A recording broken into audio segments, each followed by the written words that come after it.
بسم اللہ الرحمن الرحیم. کتاب مسائل بہشتی تیور صفحہ نمبر ہے 200. ہماری بات چل رہی تھی متفرق مسائل کے حوالے سے. اس میں اب ہے خضاب کا استعمال. خضاب کا مطلب ہے کلر، بالوں کو کلر لگانا. مرد ہو یا عورت ہو، اس کے لیے سیاہ خضاب کا استعمال جائز نہیں.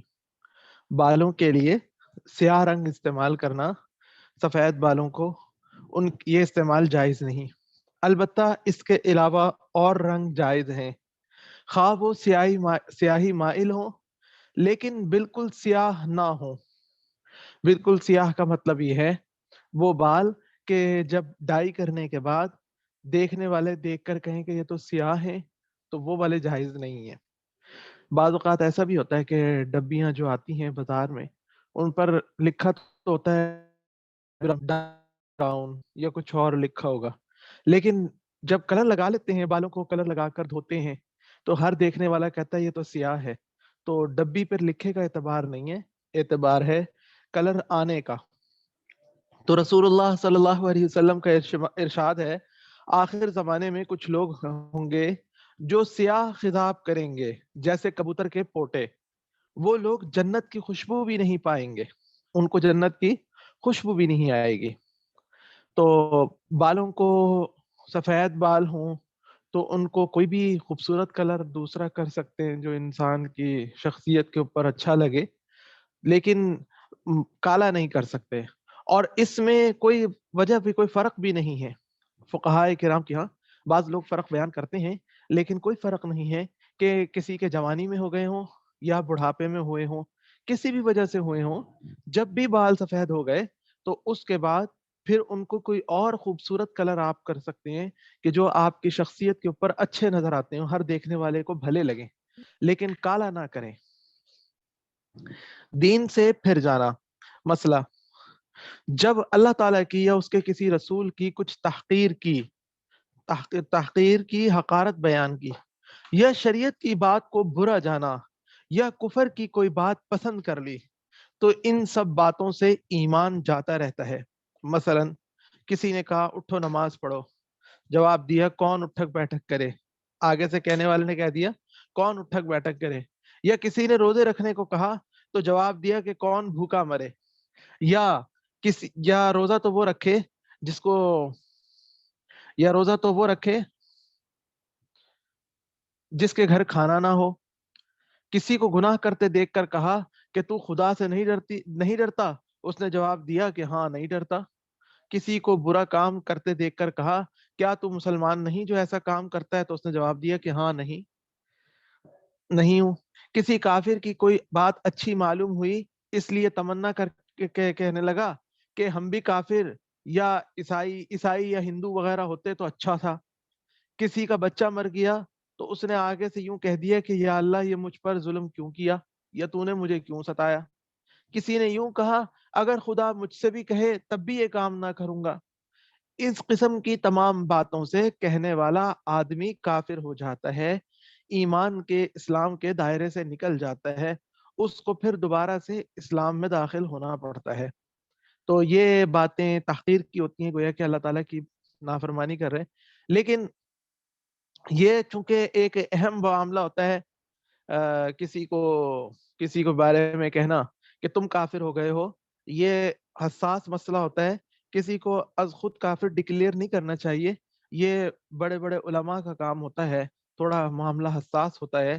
لیکن ہاں مسئلہ سمجھا دینا چاہیے، اور اس کو کسی کو اگر اولن تو کوشش یہ کرنی چاہیے کہ ہم کسی کے سامنے، جب ہمیں پتہ ہے کہ اگلا ایسا بیوقوف ہے، وہ کچھ بھی بول سکتا ہے، وہ آگے سے یہ کہہ سکتا ہے کہ ہاں میں اللہ سے نہیں ڈرتا، ہاں یوں ہے، اوٹ پٹانگ بات کر سکتا ہے، تو ایسے احمق آدمی کے سامنے ہمیں بات ایسی کرنی ہی نہیں چاہیے، اللہ تعالیٰ کا حکم بیان کرنا ہی نہیں چاہیے کہ کہیں وہ اپنی بے وقوفی سے ایمان سے باہر نکل جائے اور خدا نہ کرے اس کی موت آ جائے تو کفر کی حالت میں مر جائے. تو ہمیں بھی خیال کرنا چاہیے کہ ہم کسی ایسے بندے کے سامنے بولے ہی نہ، بات ہی نہ کریں ایسی کہ جس سے وہ احمق پنے کی بات کرے، ورنہ اس کا احمق پنا ہوگا اور سبب ہم بنیں گے، تو ہمارے اوپر بھی یہ لیبل آئے گا کہ ہم بھی بڑے ناسمجھ نکلے.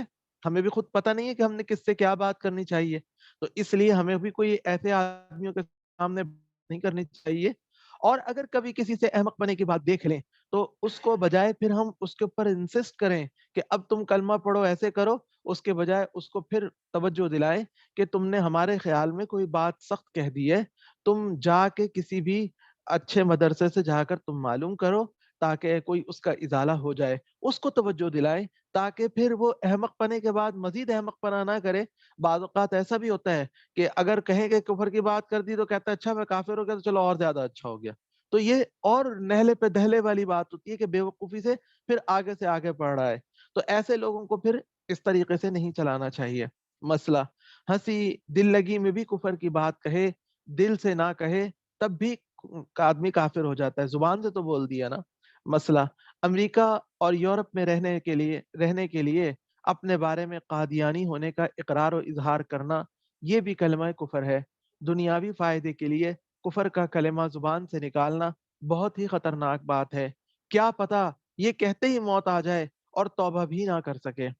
اسی طرح بینکوں میں زکوٰۃ کی کٹوتی سے بچنے کے لیے اپنے آپ کو شیعہ لکھ دینا بھی خطرناک بات ہے۔ بعض لوگ یہ لکھ دیتے ہیں کہ یکم رمضان کو ہمارے بینک اکاؤنٹ میں کٹوتی نہ ہو، زکوٰۃ نہ کٹے، تو اس کے لیے یہ لکھ دیتے ہیں۔ مسئلہ اگر شامت اعمال سے کبھی ایسی بات ہو گئی تو فوراً توبہ و استغفار کرنا چاہیے اور اپنے ایمان کی تجدید کرتے ہوئے کلمہ پڑھنا چاہیے، اور پھر نکاح کی بھی تجدید کر لینی چاہیے، نئے سرے سے نکاح بھی کر لینا چاہیے۔ اس کے لیے کوئی لمبا چوڑا اعلان کرنے کی ضرورت نہیں، جس کی صورت یہ ہے کہ گھر کے دو مردوں کو سامنے بٹھا کر میاں بیوی باہم ایجاب و قبول کر لیں اور کم سے کم شرعی مہر بھی مقرر کر لیں۔ ہم نے نکاح کا طریقہ پیچھے پڑھا تھا کہ کم از کم دو گواہ ہونے چاہیے، اور اس میں مرد اور عورت یہ کہہ دیں کہ میں نے تم سے اتنے مہر پر نکاح کیا، اور دوسرا قبول کر لے، تو اس صورت میں بھی نکاح ہو جاتا ہے۔ کم از کم شرعی مہر بھی مقرر کر لیں، جو کہ ہم نے پڑھا تھا کہ 3.25 تولے چاندی ہوتی ہے۔ تو اگر کوئی نکاح کا خطبہ بھی پڑھ سکتا ہے، چاہے دیکھ کر پڑھ لے تو یہ بہت اچھا ہے، لیکن خطبہ پڑھنا ضروری نہیں ہوتا۔ لیکن ایسی چیز ہو تو اس کو خاموشی سے حل کر لینا چاہیے، لیکن حل ضرور کرنا چاہیے۔ مسئلہ اگر کوئی عورت اپنے شوہر سے چھٹکارے کے لیے تدبیر سوچے کہ خود کوئی کلمہ کفر کہہ لے کہ اس سے ایمان جاتا رہے گا، نکاح بھی ٹوٹ جائے گا، پھر بعد میں وہ ایمان کی تجدید کر لے، نئے سرے سے ایمان وہ لے آئے، لیکن نکاح کسی اور شخص سے کر لے، تو اس کی یہ تدبیر باطل ہے، کیونکہ اگر ملک میں اسلامی قانون ہوگا تو حکومت اور عدالت خود پابند ہوگی کہ عورت سے تجدید ایمان کروا کر اس کے نکاح کی تجدید اس کے سابقہ اسی شوہر ہی سے کرائے گی، نئے شوہر سے اس کو نکاح کرنے کی اجازت نہیں دے گی۔ اور اگر اسلامی قانون نہ ہو کسی علاقے میں تو وہ عورت اپنے شوہر کے نکاح سے خارج نہ ہوگی، البتہ احتیاطاً اس کو اپنے شوہر کے ساتھ ہی نکاح کی تجدید کرنی ہوگی۔ نکاح کے خارج ہونے میں کچھ شرعی تقاضے ہوتے ہیں جن میں عدالت کا کردار بھی بعض اوقات تقاض کا بھی ضروری ہوتا ہے، تو ایسے معاملات میں عدالت کے بھی کبھی یعنی کہہ لیں کہ عمل دخل ضروری ہے۔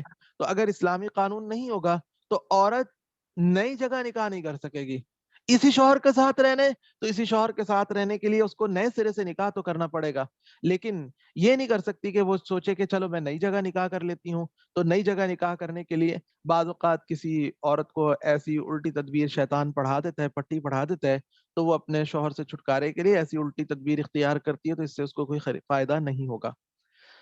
السلام آگے ہے علیکم۔ وعلیکم السلام السلام۔ علیکم۔ مفتی صاحب یہ وعلیکم فرمائیں السلام۔ گے کہ اس میں جب نئے نکاح کرنا اس میں عدت بھی پوری کرنی پڑے گی یا بس ویسے ہی نکاح کر لیں گے؟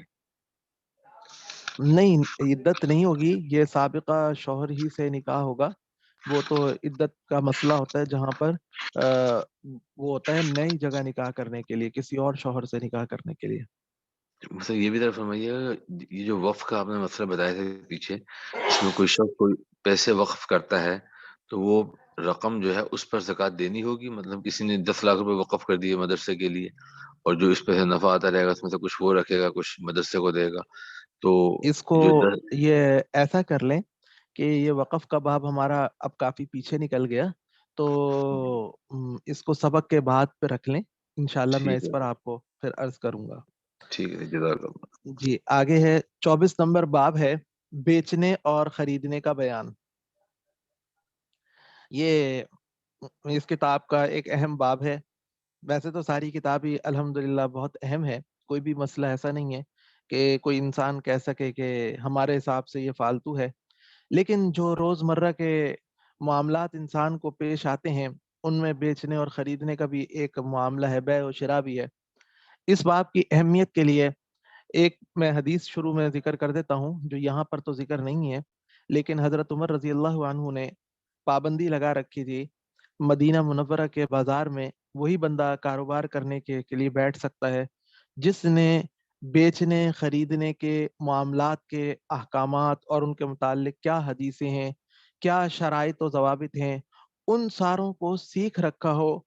اسی کو اجازت تھی کہ وہ جا کر کاروبار کر سکتا ہے، ورنہ کسی کو کاروبار کرنے کی اجازت نہیں تھی. یوں سمجھ لیجئے کہ حضرت عمر رضی اللہ عنہ نے تعلیم یافتہ لوگوں کو بازار میں بیٹھنے کی اجازت دی تھی، غیر تعلیم یافتہ لوگوں کے لیے اجازت نہیں تھی. اور تعلیم کا پیمانہ کیا تھا، معیار کیا تھا؟ تعلیم کا معیار یہ تھا کہ حضور صلی اللہ علیہ وسلم نے اور قرآن و سنت نے ہمیں بیچنے اور خریدنے کے بارے میں کیا احکامات دیے ہیں ان کا پتہ ہو. کیوں حضرت عمر رضی اللہ عنہ نے یہ تعلیم کا پیمانہ مقرر کیا تھا؟ اس لیے مقرر کیا تھا کہ بیچنے خریدنے میں اگر شریعت کے احکامات کی خلاف ورزی ہو جائے تو بعض اوقات تو یہ نوبت آتی ہے کہ جو مال انسان نے پکڑا وہ ڈاکہ چوری کے زمرے میں آتا ہے. ایسے لے لیے ہم نے کمائی کی، یہ کمائی اتنی ہی بری ہے کہ جتنی ڈاکہ اور چوری والی ہوتی ہے.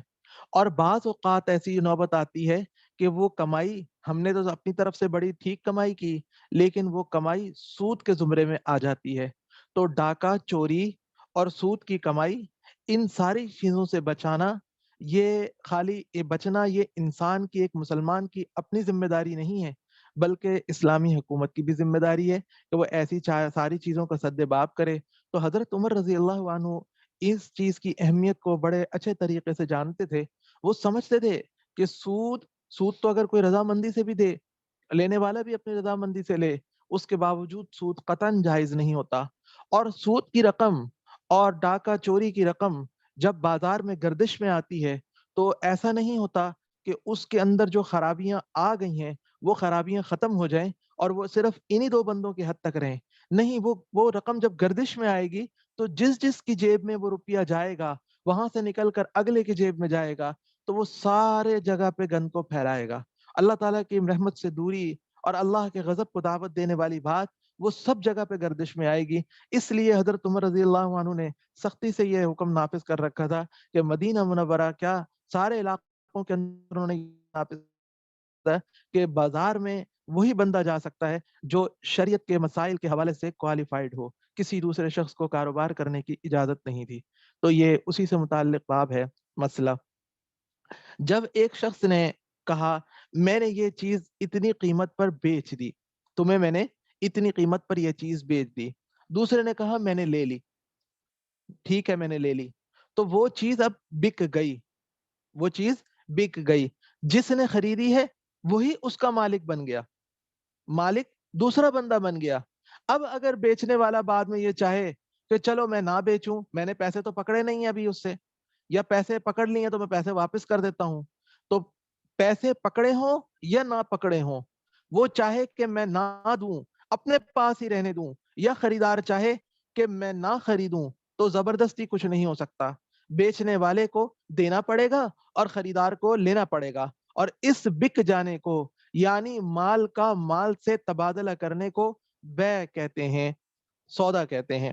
مسئلہ، ایک نے کہا میں نے یہ چیز 2 روپے میں تمہارے ہاتھ بیچی، دوسرے نے کہا مجھے منظور ہے، یا یوں کہا میں اتنی قیمت پر راضی ہوں، یا یوں کہا کہ اچھا میں نے لے لی. تو ان سب باتوں سے وہ چیز بک گئی. اب نہ تو بیچنے والے کو یہ اختیار ہے کہ نہ دے، اور نہ لینے والے کو یہ اختیار ہے کہ نہ خریدے، بعد میں وہ کہے میں پیسے نہیں دیتا. لیکن یہ حکم اس وقت ہے جب دونوں طرف سے یہ بات چیت ایک ہی جگہ بیٹھے بیٹھے ہوئی ہو. اگر ایک نے کہا میں نے یہ چیز 4 روپے میں تمہارے ہاتھ بیچی، اور دوسرا 4 روپے کا سن کر کچھ نہیں بولا، اٹھ کر کھڑا ہو گیا، یا کسی اور سے مشورہ کرنے چلا گیا، یا کسی اور کام سے چلا گیا اور جگہ بدل گئی، تب اس نے کہا تب اس نے کہا اچھا میں نے 4 روپے میں خرید لی تو ابھی وہ چیز نہیں بکی. ہاں اگر اس کے بعد وہ بیچنے والا یوں کہہ دے کہ میں نے دے دی، یا یوں کہے کہ اچھا لے لو، تو البتہ بک جائے گی. اسی طرح اگر وہ بیچنے والا اٹھ کھڑا ہوا یا کسی اور کام کو چلا گیا، تب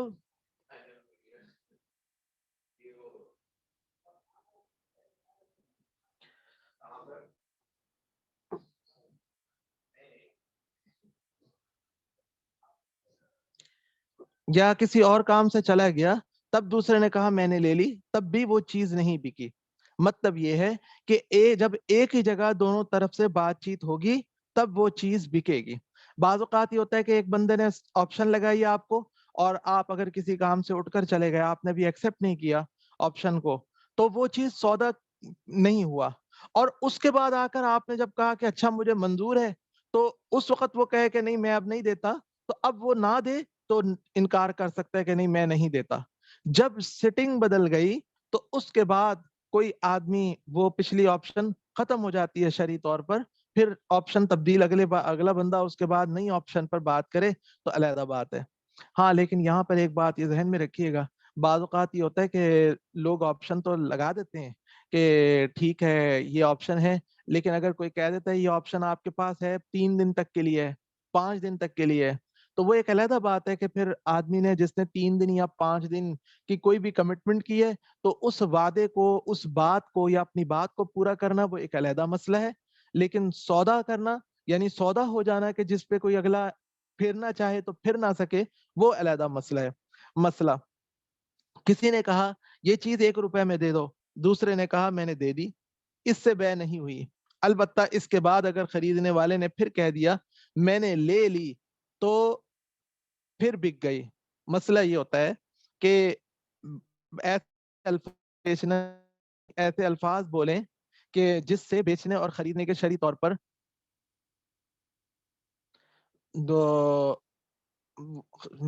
بیچنے اور خریدنے کے معنی بھی پائے جائیں، یعنی آپشن لگانے کے اور آپشن کو قبول کرنے کے الفاظ بھی پائے جائیں. تو قبول کرنے کے الفاظ یہاں پر اس صورت میں ہم دیکھیں تو نہیں تھے، پہلی صورت میں نہیں تھے. مثلا ایک نے کہا نا کہ یہ چیز دے دو، تو دوسرے نے کہا میں نے دے دی، تو دے دی کے بعد میں نے قبول کر لیا، لے لیا، ایسا کوئی لفظ نہیں تھا.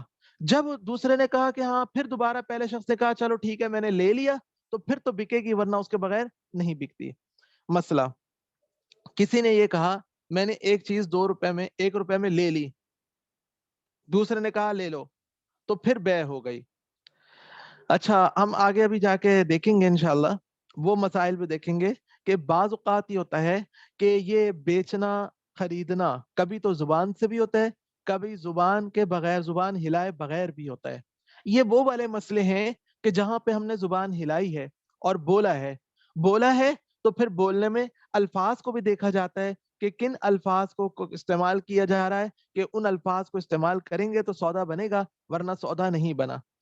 مسئلہ کسی نے کہا یہ چیز میں نے 1 روپے میں لے لی، دوسرے نے کہا لے لو، تو بے ہو گئی. مسئلہ کسی نے کسی چیز کی قیمت چکا کر اتنی رقم دوسرے کے ہاتھ پر رکھی اور وہ چیز اٹھا لی، اور دوسرے نے خوشی سے وہ رقم لے لی، پھر نہ تو اس نے زبان سے کہا میں نے اتنی قیمت پر یہ چیز بیچی، اور نہ دوسرے نے کہا میں نے خریدی، تو اس لین دین ہو جانے سے بھی چیز بک جاتی ہے اور بے درست ہو جاتی ہے. یہ جیسے ہم عام طور پہ دکانوں پہ جاتے ہیں، وہاں پر ریٹ لکھ کے لگا ہوا ہے، اور ہم نے وہ پیکٹ کے اوپر، بسکٹ کے پیکٹ پر مثلا ریٹ لکھا ہوا ہے 25 روپے، ہم نے 25 روپے دکاندار کے آگے رکھے اور 25 اور بسکٹ اٹھا لیا، تو دکاندار نے پیسے اٹھا لیے، کچھ نے، نہ ہم نے کچھ بولا نہ اس نے کچھ بولا، تو یہ چیز بھی اس طریقے سے بھی سودا ہو جاتا ہے. یہاں پہ پھر جو میں نے ابھی عرض کیا تھا کہ بغیر بولے بھی سودا ہوتا ہے، تو یہ بھی بغیر بولے سودا ہونے کی صورت ہے. مسئلہ بغیر پوچھے امرود والے کی ٹوکری میں سے بڑے بڑے 4 امرود نکالے اور 10 روپے اس کے ہاتھ پر رکھ دیے، اور اس نے خوشی سے روپے لے لیے، تو یہ بھی بے ہو گئی اگرچہ کسی نے زبان سے کچھ نہ کہا ہو. اس طرح کی زبانی بے کو یعنی خاموش بے کو بے تعاطی یا بے معاطات بھی کہتے ہیں. عربی زبان میں بے تعاطی یا بے معاطات بھی کہتے ہیں، یعنی خاموش لین دین والی بے. اس سے متعلق یہ 2 مسئلے اور بھی ہیں. مسئلہ بائیں اور خریدار ایک شے کے دام یعنی قیمت پر متفق ہو جائیں. پہلے ریٹ پر بات چلتی رہی کہ بھائی کیا ریٹ ہوگا کیا نہیں ہوگا، وہ اس پر یعنی بات چلتی رہی. پھر جب ریٹ طے ہو گیا کہ ٹھیک ہے 10 روپے کلو یا 100 روپے کلو، تو پھر خریدار بائیں کی رضامندی کے ساتھ بغیر دام دیے وہ شے لے کر چلا جائے، یا خریدار دام ادا کر دے اور اس وقت وہ شے لیے بغیر چلا جائے، تو یہ سودا بھی صحیح ہے اور بے لازم ہو گئی، یہاں تک کہ اب ان میں سے کوئی بھی سودے سے نہیں پھر سکتا. صرف بول رہے تھے تو ابھی یہ کہہ رہے تھے کہ لے لے اور دینے کی بات نہیں کر رہے تھے زبان سے، اور کوئی لینے دینے کی بات بھی نہیں کی، صرف ریٹ پر بات چیت ہوتی رہی کہ لکھ کے لگایا ہوا اس نے مثلا 100 روپے کلو، تو ریٹ پر بات ہوتی رہی نہیں کم کرو کم کرو، تو لینے دینے کی بات تو زبان سے کرنی رہے. آخر کار 80 روپے پہ طے ہو گیا کہ 80 روپے کلو. تو اب اس کے بعد خریدار چاہے تو چیز لے کے چلا جائے، اور پتہ ہے کہ یہ سامنے گھر ہے اس کا، پیسے ابھی نہیں تو بعد میں دے دے گا، شام کو دے دے گا، اس لیے اس نے بھی کچھ نہیں کہا. وہ 1 کلو چیز لے کے چلا گیا تو بعد میں 80 روپے دکان یا خریدار کو دینے پڑیں گے. اور اگر یا بعد میں خریدار دکاندار کہے کہ نہیں جی وہ تو صبح کی بات تھی، اب آپ کو 100 روپے دینے پڑیں گے، تو یہ نہیں انکار نہیں کر سکتا. اور اسی طرح سے اگر خریدار اس وقت صرف پیسے دے کے چلا گیا کہ میں اور سامان سودا سلف لے کر آتا ہوں، اس کے ذہن میں یہ تھا کہ یہاں سارے کئی کئی پیس پڑے ہوئے، ایک پیس اس نے 80 روپے کے دے دیے، بعد میں آ کے لے لوں گا، تو ٹھیک ہے بعد میں آ کے بھی وہ لے سکتا ہے.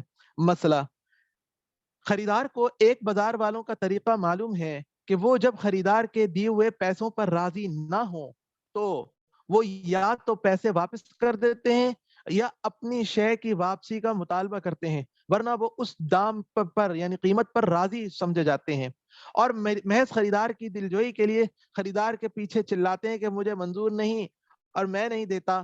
ایسی صورت میں خریدار کوئی شے لے اور بائیں کو پیسے دے اور بائیں کہے میں اتنے میں نہیں دیتا، تو بے نہیں ہوگی.